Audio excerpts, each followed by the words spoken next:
अपने बेहद ही खास, चहेते और मनपसंद कार्यक्रम बिहार बिहार में।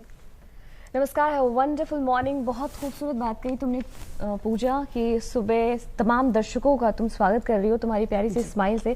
दर्शकों की सुबह वैसे भी खूबसूरत हो गई होगी और पूजा के साथ आज प्रेरणा भी है। बहरहाल आवाज़ से आप अंदाज़ा लगा सकते हैं कि तबीयत हल्की सी नासाज है, ज़्यादा नहीं हल्की नासाज है, क्योंकि मौसम में बदलाव है तो मौसम के बदलाव का हल्का फुल्का असर हमारी तबीयत पर भी हो रहा है। तो चलिए ऐसे हल्के फुल्के बदलाव होते रहने चाहिए।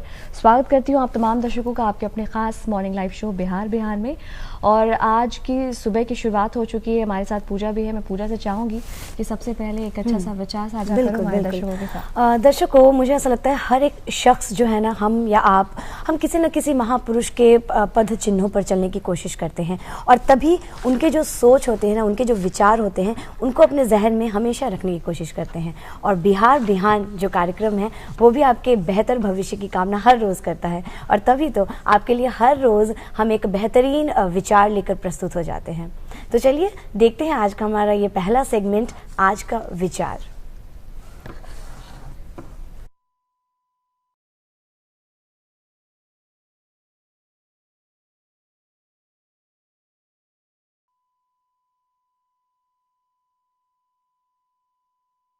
खराबी के लिए माफ़ी चाहूँगी और अब आगे बढ़ेंगे। और चूँकि ये दोस्तों कहते हैं ना कि इतिहास की एक बेहद ही ख़ास बात होती है ना प्रेरणा, हम इतिहास को जानने के लिए हमेशा रुचि रखते हैं, मन में एक अलग इच्छा होती है इतिहास को जानने की। तो क्या कुछ है? बिल्कुल।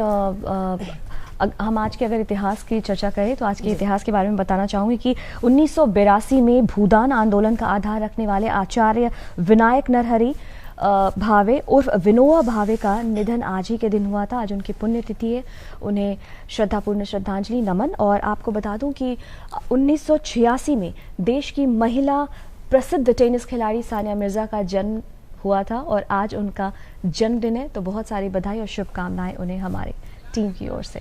तो हमने आपको आज का विचार बताया, अब अखबारों की सुर्खियों से आपको रूबरू कराते हैं।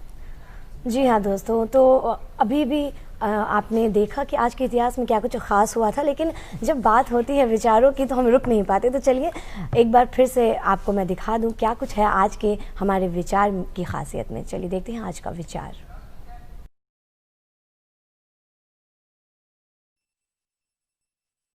एक अच्छा इंसान हर सजीव का मित्र होता है। अपने मिशन में कामयाब होने के लिए आपको अपने लक्ष्य के प्रति एक चित्त निष्ठावान होना पड़ेगा।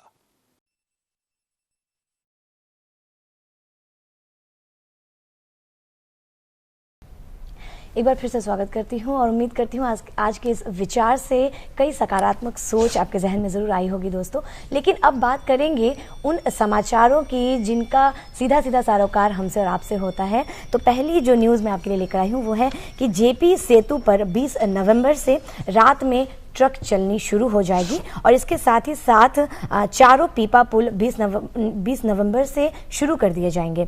यह भी निर्णय हुआ है कि पटना के आसपास के चारों पीपा पुलों को शुरू कर दिया जाएगा, जिससे कि हमारे जो हर रोज़ की जो जाम होती है, जो रोज़मर्रा में हमें जो तकलीफ़ होती है, उसे हमें बेहद निजात मिलने वाली है। एक बेहद ही ख़ास खबर रही आप सभी के लिए। और अब हम उस सेगमेंट में पहुँचेंगे जिसका आप सभी को बेसब्री से इंतज़ार होता है, यानी कि हमारे बेहद ही ख़ास मेहमान कौन है प्रेरणा, आज ज़रूर बताएं हम सभी को। बिल्कुल पूजा, मैं अपने मेहमान से आपकी मुलाकात कराऊंगी, उनका परिचय कराऊंगी। आपको बता दूं कि जब हमारी प्रबल इच्छा शक्ति होती है, हमारी अगर इच्छा शक्ति अगर प्रबल होती है तो किस तरीके से आप अपने सपनों को साकार कर सकते हैं, अपने सपनों को आप अमली जामा पहना सकते हैं। आज इसी का प्रत्यक्ष उदाहरण आपको देखने को मिलेगा हमारे कार्यक्रम में। आज हमारे साथ हमारे कार्यक्रम में 2 युवा मेहमान हैं, किस तरीके से अपनी मेहनत से अपनी इच्छा शक्ति को प्रबल करके उन्होंने अपने सपनों को साकार किया। आज हमारे साथ समाज सेवी जयप्रकाश मिश्र जी हैं, आपका बहुत बहुत स्वागत करना चाहूंगी।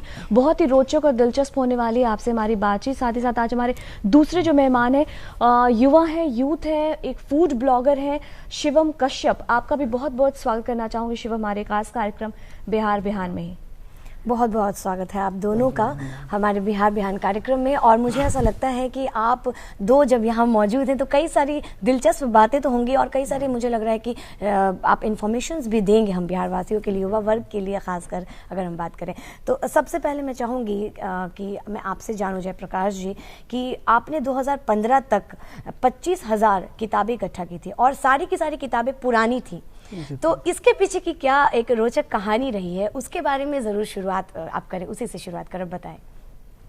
एक्चुअली मेरी पृष्ठभूमि जो है वो गांव से रही है। गोपालगंज के छोटे से गांव का रहने वाला हूं।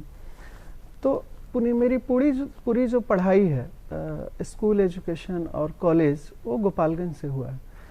तो वहाँ पे मैं किताबों की महरूमियत को देखा हूँ, मैं बहुत नज़दीक से देखा हूँ और आज भी है गाँवों में। मैं अपने दौर की बात करूं, जब मैं मैट्रिक पढ़ता था और आज में कोई बदलाव नहीं हुआ, तो मुझे ऐसा लगा कि क्यों नहीं हम एक बदलाव बने। तो ये एक प्रेरणा थी मन में। और दूसरा कि मेरे पिताजी अखबार के काम से जुड़े हुए थे। वो बचपन में अखबारों को मैं देखता था कैसे वो लोगों को पढ़ाते हैं। तो प्रेरणा एक पिताजी और एक मेरी कमी जो रही है हमारे जीवन की, तो उसके बाद मुझे लगा कि मुझे किताबों को इकट्ठा करना चाहिए और मैंने किताबों को इकट्ठा शुरू कर दिया करना। तो ये रहा और इसमें भी कई घटनाएं रही हैं। नई किताब कैसे ली जाए, क्योंकि मेरे पास पैसे भी नहीं थे। बिल्कुल जयप्रकाश मिश्र जी, हम आपसे बात करेंगे कि किस तरीके से सारी घटनाओं पे, तमाम आपकी जर्नी जो आपकी यात्रा, उस पर चर्चा करेंगे। हमारे साथ शिवम भी मौजूद है। शिवम एक फूड ब्लॉगर हैं, आप यूथ हैं, बहुत सारी ऐसी बातें हैं जो आप करेंगे और हमारे यूथ को उससे इंस्पिरेशन मिलेगी, प्रेरणा मिलेगी। जानना चाहूँगी फूड ब्लॉगिंग, ये आइडिया कैसे आपके दिमाग में आया, जहन में आया, एक स्टीरियोटाइप, एक ट्रेंड को तोड़कर आपने इसमें अपना करियर बनाने को सोचा, तो इसकी शुरुआत कैसे हुई? एक्चुअली हम लोग ने जब एक रेस्टोरेंट में गया था तो वहाँ पे खाने के लिए हम लोग बैठे हैं, तो फूड क्वालिटी बहुत बेकार थी। इसकी कंप्लेन हम लोग ने मैनेजर से किया, तो उन्होंने बोला कि आपको मैंने बुलाया नहीं था, आप खुद से आए हैं। अब क्या है, उसके लिए मैं तो आपको रिकमेंड नहीं करूँगा। इसका शिकायत लेके फिर मैंने ऑनर के पास गया, उनसे कोई रिस्पॉन्स नहीं आया। तो हम लोग सर्च करते करते देखा कि बाहर में ट्रेंड है फूड ब्लॉगिंग का, और मेरा बचपन से ही भोजन के प्रति रुझान रहा है। तो हम लोग फूड ब्लॉगिंग स्टार्ट किए पटना में पहली बार 15 अक्टूबर 2017 में, और इसके बाद चल रहा है। आपने कहा हम लोग, आपके साथ और भी लोग साथ टीम भी है? एक्चुअली हम लोग पहले 2 लोग थे, अब 4 लोग में हैं और भी टीम अब बढ़ रही हैं। पूजा, बड़ी दिलचस्प बात है ना कि मतलब एक यूजुअली क्या होता है, अगर हम अपने देश की बात करें तो हमारे देश में एक जो सोच, एक धारणा बनी हुई है कि अगर हम कुकिंग की बात करते हैं, फूड की बात करते हैं, तो महिलाओं को दक्ष माना जाता है। लेकिन आपके भीतर ये इंटरेस्ट आया, जरूर इस बारे में हम चर्चा करेंगे आगे भी आपसे कि परिवार का, आपके माता पिता का योगदान रहा, सारी बातों पर चर्चा करेंगे। लेकिन पूजा, हमारे साथ आज दूसरे मेहमान भी हैं। बिल्कुल, और आपने अभी बहुत सारी ऐसी बातें बताई, आपके बचपन से जुड़ी कई सारी बातें आपने बताई, लेकिन मेरे समझ में एक बात अभी भी खटक रही है कि हम सभी लोगों की अलग अलग रुचियां होती हैं। लेकिन अगर पुस्तकों की बात करें ना, तो प्रेरणा, हर किसी में ये रुचि नहीं होती है ना कि पुस्तकों को पढ़े या इनके बारे में जाने। आप में बिल्कुल बहुत दिलचस्प बात। हाँ, और आपकी एक बेहद दिलचस्प मुझे ये बात लगी, आपकी हॉबी रही है पुस्तकों को पढ़ना, अखबारों को पढ़ना। तो ये बेहद ही खास बात है आपके अंदर, तभी आपने 2015 तक इतनी सारी किताबों का संग्रह कर लिया। तो मुझे इसके पीछे की कहानी जरूर बताइए कि क्या कुछ आपका मोटिव रहा कि आपने इतनी सारी किताबें संग्रह की, किस लिए की इनको? किताबों का संग्रह हमने इसलिए किया कि चूंकि हमें गाँव में पहुंचना था जी, और गाँव में उनको किताब उपलब्ध कराना था। चूंकि किताब लोग पढ़ते हैं तो उनका विवेक जागृत होता है, और जब विवेक जागृत होता है तो वो फिर बदलाव लाते हैं और एक समाज में वो सुधार होता है। तो किताब, पुरानी ही किताब क्यों, ऐसा मेरे मन में ख्याल इसलिए आया कि चूंकि 2014 तक हम नौकरी करते थे, एक अच्छी खासी नौकरी करते थे, और नौकरी छोड़ने के बाद हमें लगा कि हमें गाँव में किताब लेके जाना है। तो मेरे पास पैसे नहीं थे और मैंने बहुत लोगों से पैसे की गुजारिश की कि लोग हमें पैसे दें किताब खरीदने के लिए, लेकिन वो कहीं से पता नहीं चला कि वो लोग पैसे भी देंगे और किताब मैं खरीद पाऊंगा और गांव में ले जा पाऊंगा। तो हमने इसका एक रास्ता ढूंढा कि शहरों में लोग किताब खरीदते हैं, पढ़ते हैं और फिर कूड़े में या कबाड़ी को बेच देते हैं।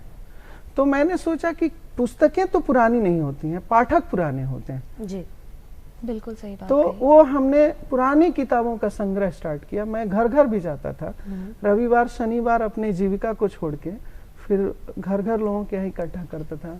फिर दिल्ली में चूंकि ये काम मैंने स्टार्ट किया, तो दिल्ली में बहुत ऐसे जगह हैं जहाँ पे कबाड़ में अच्छी पुस्तकें, कबाड़ इन द सेंस कबाड़ है वो, लेकिन पुस्तकें उसमें से अच्छी हैं। तो हमने कबाड़ से भी चुनना, 2 वर्ष तक हमने कबाड़ से भी लाइब्रेरी किताबों को चुना। और ये जो 25,000 आप कह रही हैं, ये सिर्फ कबाड़ की पुस्तकें हैं। अच्छा, इसके अलावे भी बहुत ऐसे लोग हैं जो जिन्होंने अपने संग्रह को दिया। अच्छा, मैं उनके घर घर जाके गया। मैं जब लौटता था शाम में, तो मेरे दोनों हाथ में 2 थैले होते थे, कम से कम 50-60 किताबें रोज मुझे मिलता था। अगर मुझे कोई चाय पे बुलाता था तो वो चाय पे इसलिए बुलाता था कि उसे हम एक थैला किताब देंगे। जयप्रकाश जी, बहुत अच्छी बात कही आपने कि आपने इस तरीके की शुरुआत की, बहुत ही इनोवेटिव, बहुत ही एक अलग पहल थी। समाज सेवा की अगर हम बात करें तो बहुत सारे लोग अपने अपने तरीके से बहुत कुछ कर रहे हैं, लेकिन किताबों के जरिए किसी के जीवन को प्रकाशित करना, उसके जीवन में बदलाव लाना बहुत ही सराहनीय और बहुत ही अलग किस्म का ये एक प्रयोग था जो आपने किया। जब आपने सोचा ऐसा कुछ करना, आपके मन में क्या ख्याल आए? आपको लगा कि आप जो इतनी मेहनत कर रहे हैं, आपने अपनी जॉब छोड़ दी, तो एक बार भी आपके मन में ऐसा ख्याल नहीं आया कि आप क्या करने जा रहे हैं, इसका क्या आपको आउटकम मिलेगा, क्या परिणाम देखने को मिलेंगे? नहीं, उस समय थोड़ा लगा कि मैं एक अच्छी नौकरी क्यों छोड़ रहा हूँ। पूरी दुनिया अपने जीविका को लेकर लगी है और मैं नौकरी छोड़ने के पीछे तुला हूँ। तो मुझे एक चीज हमेशा वो था कि ये पागलपन है। मुझे लग रहा था कि मैं कुछ पागलपन कर रहा हूँ, लेकिन इतना मैं श्योर था कि मैं कोई गलत काम नहीं कर रहा। मुझे ये हमेशा अपने मन को समझाता था कि तुम गलत काम नहीं कर रहे हो, कुछ कर रहे हो लेकिन गलत नहीं कर रहे हो। बस एक ही चीज मुझे लग रहा था कि मैं गलत नहीं कर रहा हूँ, और मैंने काम की शुरुआत कर दी। परिणाम जो भी हो, मुझे लगा कि मैं चूंकि शादीशुदा व्यक्ति 15 तक था, तो मुझे लगा कि परिवार कैसे चलेगा, लेकिन मैं उसको भी छोड़ दिया कि जो भी होगा देखा जाएगा, पहले मैं इस काम को करूं। जी, और वो मैं काम करना स्टार्ट कर दिया। जी, और काफी लोगों का इसमें सहयोग भी रहा। जी, मुझे आपने एक समाज सेवा करने की आपने चेष्टा की, और आज के दौर में मुझे ऐसा लग रहा है आपको किसी प्रकार की कोई तकलीफ नहीं है। आजीविका भी आपकी बहुत अच्छी चल रही है, और इतने आप फेमस भी हो रहे हैं, बिहार का नाम भी बहुत ऊंचा कर रहे हैं, बहुत अच्छी बात है ये। और यहाँ पर शिवम, मैं आपके पास आना चाहूँगी, जानना चाहूँगी आपसे, आपने बातचीत के क्रम में बताया कि आपने कक्षा 11 से ही ये फूड ब्लॉगिंग का जो सिलसिला है ये शुरू कर दिया था। तो उस समय पढ़ाई और ये ब्लॉगिंग किस प्रकार कर पाते थे, कैसे शुरुआत हो गई? टफ था, मतलब जो भी रेस्टोरेंट है वो शाम में या स्ट्रीट फूड पे जाना होता था, और शाम में ही क्लास होता था, तो कभी क्लास छुट्टा भी था, क्लास जाना भी था। मतलब एक वो सिलसिला चल रहा था कि आपको क्लास जाना है, पढ़ाई पे भी ध्यान देना और इस पे भी। और हम लोग जब स्टार्ट किए थे तो मुझे नहीं लगा था कि पटना में ऐसा रिस्पॉन्स आने वाला है। हम लोग मतलब वो किए थे कि 20 दिन एक 1 डे में 20 फॉलोअर्स आएंगे हमारे पास, लेकिन इसका परिणाम पूरा उल्टा रहा। अच्छा। 1 महीना में हम लोग 1000 फॉलोअर्स कंप्लीट कर लिए थे। क्या बात है। तो इस तरीके से आपने शुरुआत की, बहुत छोटी सी उम्र है, 11, आप जब कक्षा 11 में थे तब से आपने शुरुआत की। तो ऐसे ऐसे नई नई चीज़ें देखने को मिलती है। हमारे कार्यक्रम का खास मकसद है कि हम कुछ ऐसी चीज़ें आपके सामने प्रस्तुत करें, ऐसे लोगों से आपकी मुलाकात कराएं कि जिनसे जीवन से हम इन्फ्लुएंस्ड हो, कुछ ना कुछ हमें सीखने को मिले। जयप्रकाश जी, आप एक ऐसा उदाहरण है हमारे समाज के लिए कि जो हमारे समाज में ऐसे लोगों की सख्त कमी है, नहीं देखने को मिलते। समाज सेवा के नाम पर बहुत लोग बहुत कुछ करते हैं, लेकिन वाकई में जब तक किसी की ज़िंदगी को अगर हम ज्ञान से ना सराबोर करें, सही मायने में उसकी ज़िंदगी नहीं कहलाएगी। पुस्तकों से आप वास्ता दिला रहे हैं लोगों का। मैं जानना चाहूँगी, अगर चैलेंजेस की बात करूँ तो क्या क्या चैलेंजेस आए, कितनी मुश्किलें आए आपको लोगों को कन्विंस करना? क्योंकि किताबें पढ़ना अमूमन हमारे अगर समाज की बात करें तो रोज़ी रोटी बहुत मायने रखती है, पैसा कमाना मायने रखता है। तो ये एक नई चीज़ की शुरुआत आपने की, कितना मुश्किल भरा सफ़र रहा? जो चीज़ जितना सुलझा हुआ दिखता है उसके पीछे उतना ही उलझने होती हैं। जब इस शर्ट पे कोई कढ़ाई होती है तो फूल ऊपर दिखता है, लेकिन उसके पीछे बहुत सारे धागे एक दूसरे से उलझे होते हैं। तो चुनौतियां तो होती हैं मेरे भी काम में। मैं पिछले 5-6 साल से इस काम में लगा हूँ। वैसे सोच तो पहले से रहा था, लेकिन मैं डेडिकेटेड होके जो 5-6 साल से हूँ, तो बहुत सारी मुश्किलें आई हैं, चुनौतियाँ आई हैं। यहाँ तक कि जो मेरे अपने करीबी थे उन लोगों ने भी मुझे ताने देना शुरू किया कि तुम गलत कर रहे हो, और अभी भी लोग कहते हैं मुझे। और मैं सोशल मीडिया पे मैं कहूँ तो जब मैं एक पर्चा छापा कि अपनी पुरानी पुस्तकें हमें दें अगर आपको लगता है कि ये दूसरे के काम आ जाए, तो लोगों ने उस पे जो कमेंट किया, किसी ने 420 का काम लिखा है, तो किसी ने बोला कि अब ये कबाड़ से घर चलाएगा। मैंने किसी को रिप्लाई नहीं दिया। मुझे बहुत सारे लोग जो शुरू में मैं जाता था तो किताबें नहीं देते थे, उन्हें भरोसा नहीं था, और उनका भरोसा जायज़ भी था कि वो क्यों भरोसा करें मेरे ऊपर। तो बहुत सारी मुश्किलें आती थी, पैसे भी नहीं होते थे। अब मैं एक छोटी सी घटना बहुत संक्षिप्त में बता रहा हूँ। मेरे पास करीब 7-8 हज़ार पुस्तकें हो गई दिल्ली में। एक कबाड़ में उन्होंने बोला कि आप यहाँ से ले लीजिए, तो मैं वहाँ तो छांट लिया। मैं पूरे दिन भर बैठ के छांटता था, लिस्टिंग करता था। उन्होंने एक बोला कि आपको लिस्टिंग करके ले जाना है। मेरे पास पैसे नहीं थे कि मैं उसको पैक करके फिर वहाँ से हटाऊँ, और वो दबाव दे रहे थे कि इस जगह को खाली कर दूँ। तो मैं किसी ट्रांसपोर्ट से बात किया कि वो ट्रांसपोर्ट ऐसा मिल जाए जो मुझे वो किताबें ले ले, फिर पैसे देखूंगा क्या पैसे होते हैं। तो एक ट्रांसपोर्ट से बात किया तो उन्होंने बोला कि आप बिहार भेजेंगे, जब डिलीवरी होगी तब आप पैसे दे सकते हैं। तो मुझे खुशी हुई कि ईश्वर रास्ते बना देते हैं। तो मैं उनके यहाँ से करीब 50 बोरी पुस्तकें हुई, तो मैं उनको दे दिया। तो मुझे तसल्ली हो गई कि अब वहाँ जाएगा तब तक पैसे हो जाएंगे। फिर मैं वहाँ कुछ काम में लग गया, और वो 20-25 दिन में गोपालगंज मेरे होम टाउन वो किताबें पहुँची। तो वो दबाव बनाने लगे कि पैसे दीजिए और किताब ले जाइए। तब तक मैं फिर दिल्ली से वो पैसे कुछ कमा के लाया, तो उसको छोड़ा। तो मुश्किलें आती हैं, बहुत मुश्किलें आती हैं, लेकिन लोग भी मिल जाते हैं। बिल्कुल बिल्कुल जी। तो मैंने ज्ञान के ज़रिए आपने कितना कुछ किया समाज के लिए, और कहते हैं कि अगर हम ज्ञान अगर समाज को दे सके तो इससे बड़ी बात कुछ नहीं होती है, क्योंकि जब हमारे पास ज्ञान होगा तभी हमारा समाज एक सुधरते हुए रास्ते पर चलेगा, एक सकारात्मक रास्ते पर चलेगा, एक अच्छी सोच रखकर चल पाएगा। और आप यही काम कर रहे हैं, हमारे समाज को दे रहे हैं। लेकिन यहाँ पर शिवम भी हैं और कई सारी बातें आपसे भी हमने की, और आपने मुझे बताया कि आपकी जो रुचि है वो स्ट्रीट फूड में है। दोस्तों, जब स्ट्रीट फूड की बात आती है ना तो मुंह में पानी जरूर आता है, लेकिन हमारे जहन में एक बात आ जाती है ना प्रेरणा कि स्ट्रीट फूड कितना अनहाइजीनिक होगा, कितना अनहेल्दी होगा। खासकर हम अपने बच्चों को तो बिल्कुल देने से रोकते हैं, खाने से रोकते हैं, लेकिन आप स्ट्रीट फूड पर फोकस कर रहे हैं, पटना के स्ट्रीट फूड पर। तो कितना हाइजीनिक दिखता है आपको, क्या खासियत रही है? पटना में बहुत जगह पे स्ट्रीट फूड हाइजीनिक मिल रहे हैं जी। बहुत जगह है जहाँ खराब मिलता है, तो वहाँ पे लोग को केयर करना चाहिए, खुद देखना चाहिए कि सफाई है या नहीं। हम लोग तो सफाई देखते हैं, और वहाँ उनका जो प्रोडक्शन जहाँ से होता है वहाँ भी हम लोग जाके देखते हैं। पटने में बहुत जगह फूड वेंडिंग भी बना दिया गया, फूड वेंडिंग जोन, तो उसमें मतलब अब सब क्वालिटी चेक करके ही लोग दे रहे हैं, और क्वालिटी अच्छी होती है, और आप जा सकते हैं खाने स्ट्रीट फूड पे। और बेसिकली बिहार में लिट्टी चोखा, लिट्टी घुगनी, लौंग लत्ता, ये सब फेमस है, और इस पे लोग फोकस नहीं करते हैं। लोग इंडियन, चाइनीज, बिरयानी खाने के पीछे पड़े हैं, लेकिन बिहार के भी अपने डिश हैं। बहुत सारे यूथ हैं जिसको दाल पिट्ठी के बारे में पता नहीं है, पिट्ठा के बारे में पता नहीं, ये भी अब मिल रहे हैं स्ट्रीट फूड में। तो आप अपने स्तर से क्या ऐसे प्रयास कर रहे हैं कि जो हमारी बिहार की जो खासियत है, जो बिहार के ऐसे जो खास व्यंजन, खास व्यंजन है, तो आप उन पर कुछ काम कर रहे हैं? उन पे हम लोग काम कर रहे हैं। बहुत चीज आ गया है हमारे ब्लॉग पे, और बहुत चीज आने वाला है। बिल्कुल, बहुत कुछ आने वाला है शिवम। हम इस पर और भी डिटेल में चर्चा करेंगे, लेकिन यहाँ पर वक्त हो चला एक छोटे से अंतराल का। हम जल्द लौटते हैं।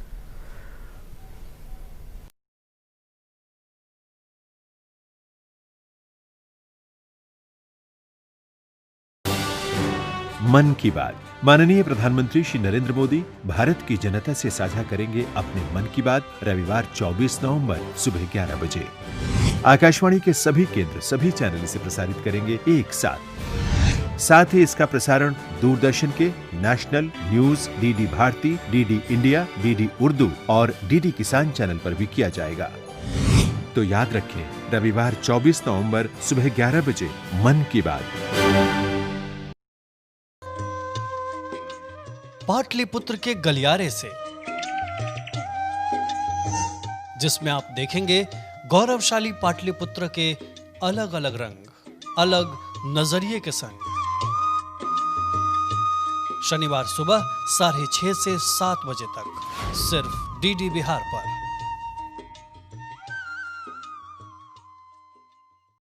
हम भारत के रहने वाले, यहाँ की रीत पुरानी, कुछ आए न आए हमको आए प्रीत निभानी।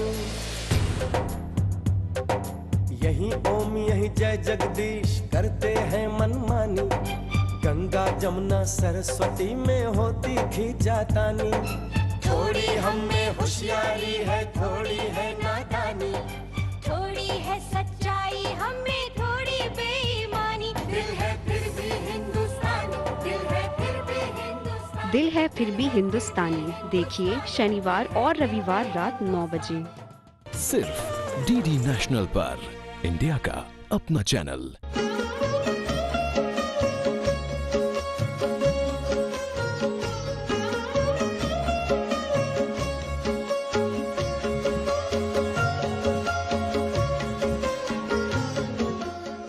स्वच्छ पर्यावरण स्वस्थ जीवन देखिए डीडी बिहार पर माह के दूसरे एवं चौथे शनिवार को प्रातः 11:30 पर। जुल्म का जो दुश्मन सच्चाई का यार, टकराने को जुल्म से हरदम है तैयार। बिजली है तूफान है फौलाद है चट्टान है, करता नहीं कभी जो जालिमों को माफ। करण द डिटेक्टिव देखिए शनिवार और रविवार रात 10 बजे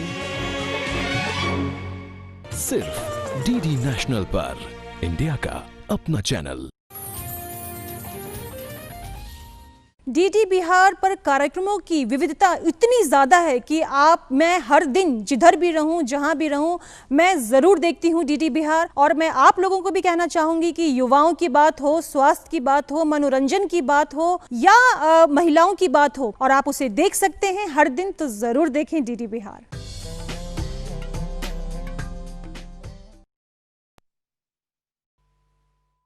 स्वागत करती हूँ आप सभी का। और अभी ब्रेक में जाने से पहले शिवम से हम बातचीत कर रहे थे और इन्होंने अश्योरेंस हमें दिया है इस बात का कि अगर हम पटना के स्ट्रीट फूड में दिलचस्पी रखते हैं, चाव रखते हैं स्ट्रीट फूड खाने में, तो हम बेशक खा सकते हैं, क्योंकि इन्होंने बताया है कि जहाँ से ये प्रोडक्शंस होते हैं वे भी बहुत हाइजीनिक हैं और हेल्दी हैं। तो आप ज़रूर जाएँ और जायका लें हमारे पटना के स्ट्रीट फूड का। और इसी के साथ साथ एक जो बेहद और ख़ास मेहमान हमारे साथ मौजूद हैं, जयप्रकाश जी, उनसे भी बातचीत का सिलसिला चल रहा था। कई सारी किताबों के बारे में आपने चर्चा की, बहुत सारी बातें बताई, लेकिन मैं ज़रूर जानना चाहूँगा, आपने कई सारी लाइब्रेरियाँ खोली, शहरों में भी खोली, गांव में भी खोली। गांव का हमें समझ आता है कि वहाँ उतना ऑनलाइन सेक्टर नहीं बढ़ा है, चूँकि तो वो लाइब्रेरी आते हैं, पुस्तकों में रुचि रखते हैं। लेकिन अगर बात करें हम शहरों की, शहरों में ऑनलाइन सब कुछ मौजूद है, मोबाइल के एक स्विच पे, एक टैप पे सब कुछ मौजूद है। उसके बावजूद भी किताबों के बीच जाना, लाइब्रेरी में बैठना कितना ज़रूरी है आज के समय में, उसकी महत्ता के बारे में ज़रूर बताएं। थोड़ा सा ये चैलेंज है, क्योंकि बहुत सारी चीज़ें ऑनलाइन, इंटरनेट और सोशल मीडिया से लोगों के बीच जा रही हैं जी। लेकिन एक चीज़ जो अनुभव हुआ है, आप ऑनलाइन से सूचनाएं ले सकते हैं, ज्ञान के लिए आपको किताबों में जाना पड़ेगा, क्योंकि उतने समग्र ज्ञान नहीं मिलते। अगर ऐसा मिलता तो अखबारों का वजूद खत्म हो जाता, जबकि इधर देखने को मिल रहा है कि किताबें और अखबार ये दोनों पहले से ज्यादा छप रही हैं और उनका ज्यादा विस्तार हुआ है। तो मैं अभी गांधी जी की 150वीं जयंती है, मैं और एक साल पहले मैं एक सुंदर सा आर्टिकल ढूंढ रहा था गूगल करके, मुझे एक भी नहीं मिला। क्या बात? एक भी नहीं मिला, मैं दुख के साथ कह रहा हूं। और अंततः मैं गांधी लाइब्रेरी गया और मैं 4-5 दिन लगाया, मुझे अपार आर्टिकल, लेख, किताबें मिली, लेकिन गूगल पे नहीं मिला। इधर के दिनों में देख रहा हूँ कि गांधी पे आलेख 150वीं जयंती पे मिल रहे हैं गूगल पे। तो इंटरनेट का एक सीमित साधन है और किताबों का एक अपार माने संसाधन कह सकते हैं। दूसरा, इंटरनेट से आप पढ़ के वो नहीं पा सकते हैं जो चाहिए आपको, किताबों में तो आपके आंखों का एक्सरसाइज होता है, वो प्रिंट होता है, आपके मस्तिष्क में वो प्रिंट होता है। एक बार जब पुस्तक पढ़ लेंगे और वैसा संदर्भ आपको 50 साल के बाद भी मिलेगा तो आप महसूस करेंगे कि ये कहीं प्रिंट लगा हुआ है आपके मस्तिष्क में। तो किताबों में लोग जाते ही हैं। और अब जहां हम लोग अभी फोकस्ड हो रहे हैं गांवों में, वहां अभी भी संसाधन नहीं है जी, लोग इंटरनेट पे जाएं। अभी गांवों में इंटरनेट बहुत दूर की कौड़ी है। अगर इंटरनेट भी है तो वो लोग यूट्यूब और सोशल मीडिया तक ही सीमित है। और सोशल मीडिया में आजकल जानती हैं फेसबुक यूनिवर्सिटी, व्हाट्सएप यूनिवर्सिटी कहा जाता है, यानी ज्ञान वहाँ नहीं जी। और उसका प्रमाणिक भी कुछ नहीं है कि वो चीजें सही हैं या नहीं। किताबों में तो आप प्रमाणित हैं, आप उसको रेफरेंस ले सकते हैं, लेकिन सोशल मीडिया से और इंटरनेट से बहुत सारी चीजें रेफरेंस में नहीं मिल पाती। बहुत अच्छी तो बात एक ये चीज है, चुनौती है, लेकिन उन चुनौती में ही समाधान, नए रास्ते निकलेंगे और निकल भी रहे हैं। और दूसरा मैं एक तथ्य जोड़ना चाह रहा हूँ, जो हम लाइब्रेरी की बात कर रहे हैं, ये लाइब्रेरी का मीनिंग ये नहीं है कि एक जगह है और जहाँ कुछ पुस्तकें रखी हुई हैं वो लाइब्रेरी जी। लाइब्रेरी मतलब बैठक का, जहाँ आप बैठ के आप कुछ चर्चा कर सकते हैं, कुछ नए विचार ला सकते हैं, कुछ सूचनाएं इकट्ठा कर सकते हैं। एक समग्र जो इंटीग्रेटेड नॉलेज की बात होती है वो लाइब्रेरी देता है जी। जैसे जो पहली हम लोगों की लाइब्रेरी है गोपालगंज के जादोपुर दुखरण एक महादलित टोला है, जब उस लाइब्रेरी में जब हम लोग खोलने जा रहे थे तब और अब करीब 3 साल का एक फासला है। दोनों में आप जमीन आसमान का अंतर पाएंगे। वहाँ के लोग अब बातचीत करते हैं, वहाँ के लोग बोलते हैं, वहाँ के छोटे बच्चे स्कूल जाते हैं, वहाँ की महिलाएं साफ सुथरा रहती हैं, वो मोहल्ला साफ है, वो लोग आपस में बातचीत करते हैं, लड़ाई झगड़ा खत्म हो गया है, थाने में मुकदमा आजकल नहीं जा रहा है, लोग आपस में बात कर रहे हैं। ताश की पत्ती जो लोग खेलते थे वो बंद कर दिए हैं।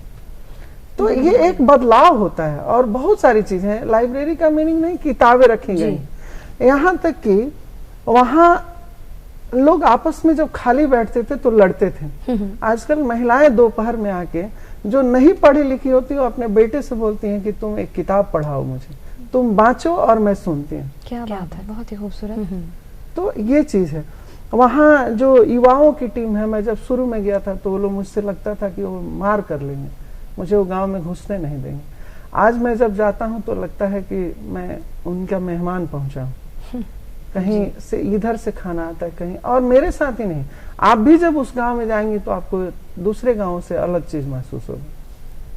बिल्कुल, आपने बहुत अच्छी बात कही जयप्रकाश जी की। वो कहते हैं ना कि वरक का एहसास, वो सफ़े की खुशबू, ये सिर्फ आपको किताबों से ही मिल सकती है। वो हमें किंडल पे या आईपैड पे, उस पे हम कभी इन चीज़ों को महसूस नहीं कर सकते, कभी अनुभव नहीं कर सकते। आपसे जानना चाहूँगी, आप एक यूथ हैं शिवम, आप किस तरह, आपने कहा कि आप 4 लोग मिलकर के आपने इसकी शुरुआत की, फूड ब्लॉगिंग की शुरुआत की। जानना चाहूँगी क्या कुछ आप कर रहे हैं अभी के, अगर वर्तमान परिप्रेक्ष्य में बात करूँ, जब आपने शुरुआत की थी तब और अब में कितना फ़र्क महसूस करते हैं, और क्या कुछ आपने इनपुट देने की कोशिश की? जब हम लोग स्टार्ट किए थे तो उस टाइम बहुत स्ट्रगल करना पड़ा था। रेस्टोरेंट जाना है तो आपको अपना पॉकेट मनी का पैसा देना है, फिर उसको खा के रिव्यू करना है, सब कुछ देखना होता। अब है कि लोग जान रहे हैं, हम लोग को जाते हैं, बुलाते हैं, इनवाइट करते हैं कि आप आइए मुझे रिव्यू दीजिए। और इसमें एक होता है कि हम लोग पे हल्का प्रेशर भी बन जाता है कि आप सही मेरे बारे में लिखिए, लेकिन वो चीज़ हम लोग नहीं करते हैं। अभी तो कॉम्पिटिटर भी आ गए हैं। जब मैं स्टार्ट किया था तो पटना में ये ट्रेंड भी नहीं था। कॉम्पिटिटर आए हैं, लोग जाते हैं, खाते हैं और उनके बारे में पॉजिटिव रिव्यू दे रहे हैं, जिससे हमारा जो फूड ब्लॉगर का अस्तित्व है वो भी बेकार हो रहा है। तो मैं तो ये पहले गुजारिश करना चाहूँगा, जो भी फूड ब्लॉगर हैं वो सही लिखें, गलत ना लिखने का प्रयास करें। जी बिल्कुल, बहुत अच्छी बात कही कि गलत ना लिखने का प्रयास करें, क्योंकि कहते हैं कि उससे जो ऑथेंटिसिटी होती है वो खत्म होती जाती है, भरोसा लोगों का उठते जाता है। तो ये बड़ा अच्छा है ना, बहुत अच्छी बात कि आप जाओ और आप अच्छे अच्छे व्यंजनों का लुत्फ भी लो, फिर आप उसे अपने पेज पर डालो और लोगों के बीच में पहुंच जाओ। हाँ, आपको वो भी मिले, तो ये बहुत अच्छी बात है। बहुत इंटरेस्टिंग काम है कि हम लोग जाते थे, प्रमोट करते थे, तो पहले तो अर्निंग नहीं होती थी, अब अर्निंग हो रही है जी। प्रमोट करने के कारण रेस्टोरेंट, जो भी रेस्टोरेंट सेक्टर फूड उद्योग वाले हैं उनका मतलब ऑडियंस जा रहे हैं, उनके पास खा रहे हैं, तो उनको इनकम जनरेट हो रहा है। हम लोग को तो इनकम जनरेट नहीं हो रहा और हम लोग उसके पीछे लगे हुए थे। तो अब हम लोग को प्रमोट करने का भी बिजनेस आता है कि हमें आप अपने स्टोरी पे लगा दें या हमें आप मेरे बारे में पोस्ट कर दे कि मेरे के यहाँ ये ऑफर है या ये है वो है, इस टाइप का मतलब होता है। लेकिन जब आपने शुरुआत की तो कभी आपके माता पिता ने आपत्ति नहीं जाहिर की कि क्या करने जा रहे हो? जाहिर होती थी, लेकिन अपना एक लगाव है शुरू से फूड में, खाने का शौकीन रहा हूँ तो जाता था आता था। चलिए बहुत अच्छी बात है कि ऐसी नई नई चीज़ों को, ऐसे नए नए प्रयोगों को भी अगर माता पिता सराह रहे हैं और उनके बच्चों के साथ खड़े हैं, तभी जाकर के कहते हैं ना कि हमें नए परिणाम कुछ ऐसा अलग देखने को मिलेगा। अगर हम बच्चों का हाथ पहले ही पकड़ लें, उन्हें रोक दे कि ये क्या करने जा रहे हो, तो शायद आज शिवम जैसे अन्य लोग या शिवम खुद यहाँ नहीं होते। तो ये बहुत अच्छी बात है। तो माता पिता को आपको आपके मैं तहे दिल से धन्यवाद करना चाहूँगी कि उन्होंने आपको आगे बढ़ने का मौका दिया। बिल्कुल, बहुत ही अलग परिचय आपने बनाया, ये बहुत ख़ास बात है आप में। और अभी अगर बात करें जयप्रकाश जी से बात करें तो कई सारी आपने बातें बताई, किताबों से जुड़ी आपने बातें बताई, लेकिन आपने ये भी बताया कि बचपन में आपके पिताजी अखबारों में काम करते थे और अखबार मुझे लग रहा है कि देते थे लोगों के घर जाकर, और आपकी रुचि वहीं से आई किताबों में। तो मुझे ऐसा लग रहा है कई सारी कठिनाइयाँ आई होंगी आपके जीवन में उस समय में, और उसके बावजूद आपने अपनी पढ़ाई लिखाई की और यहाँ तक आप पहुँचे। ये सारी रुचियाँ आ गई आपके अंदर कि मुझे समाज सेवा करना है। तो कहाँ से ये शुरुआत हुई? बचपन में क्या क्या चुनौतियाँ आपको मिली कि आपके अंदर ये चीज़ आ गया कि नहीं, अब तो मुझे समाज के लिए कुछ कर डालना है? थोड़ा सा मैं पारिवारिक पृष्ठभूमि को बताऊं जी। क्योंकि मेरे पिताजी एक अच्छी नौकरी वो भी करते थे जी, बंगाल में, और मेरे दादाजी के देहांत के बाद वो गांव लौट आए गोपालगंज। तो गांव लौट आए तो वो क्या करें, इस पे वो सोचते थे। तो फिर मेरे पैदाइश के आसपास की बात है, उन्होंने अखबार का काम स्टार्ट किया। तब एक दो अखबार होते थे, और मेरे गांव के पास ही एक छोटा सा शहर थावे है, वो थावे में अखबार बेचने का काम शुरू किए और बेचते थे। तब के जमाने में अखबार कोई पाठक नहीं थे, खरीदार नहीं थे।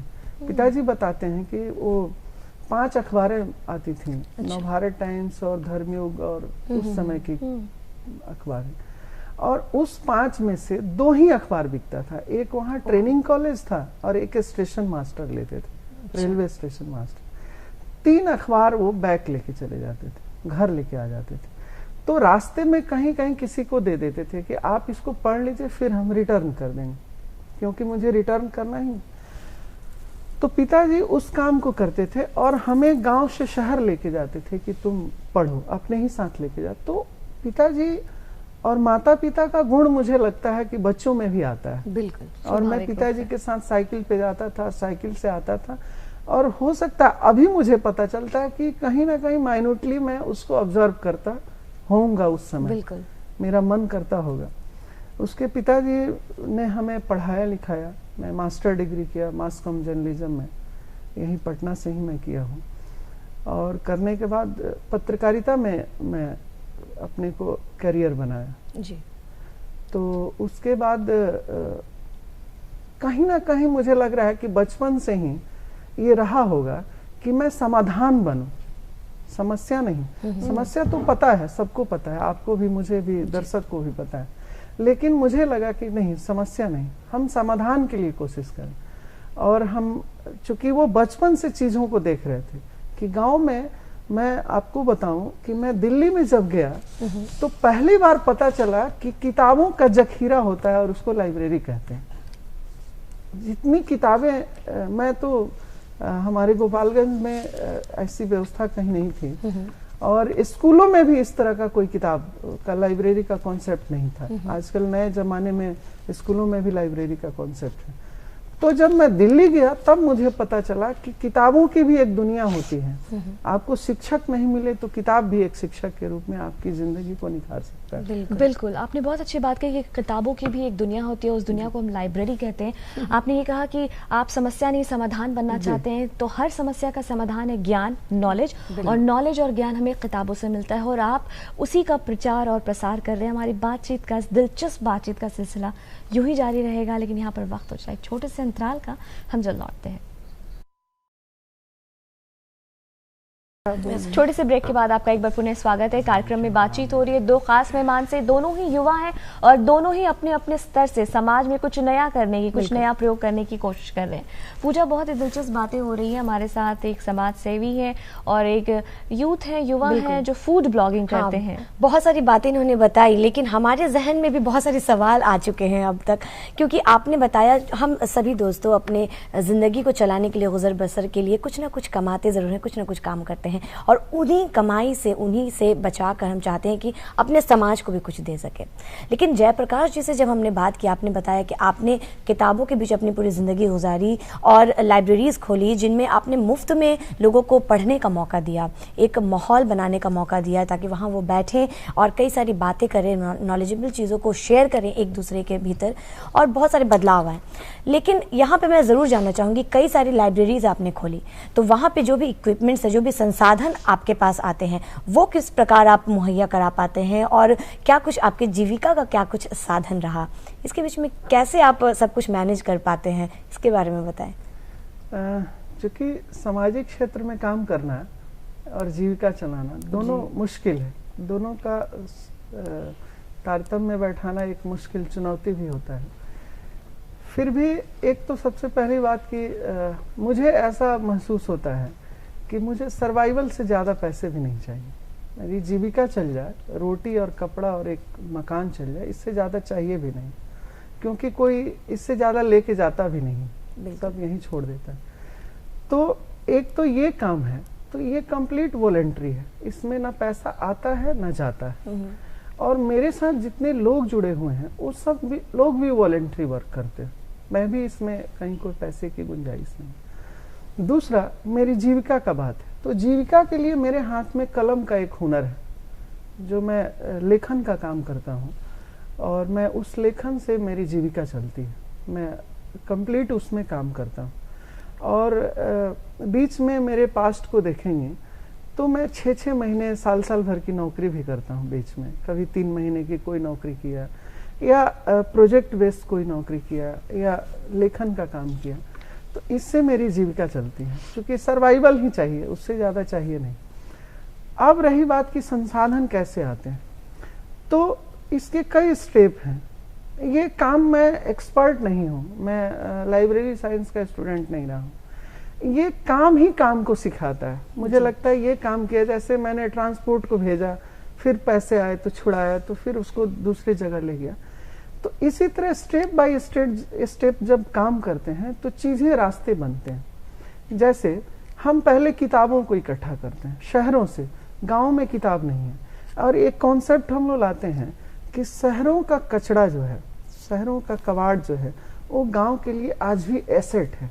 ये कोई बुरा ना माने, ये मैं अपने दर्शक को भी कह रहा हूँ कि ये कचरा नहीं है, क्योंकि वो पुराना है। मैं कचरा इसलिए प्रयोग कर रहा हूँ कि लोग कबाड़ में बेचते हैं। तो शहर का जो कूड़ा है वो गांव के लिए आज भी एसेट है, खास करके किताब के संदर्भ में। तो पुस्तकें इकट्ठा होती हैं, फिर हम गांव का चयन करते हैं कि हम किस गांव में जाएं, किस शहर में जाएं।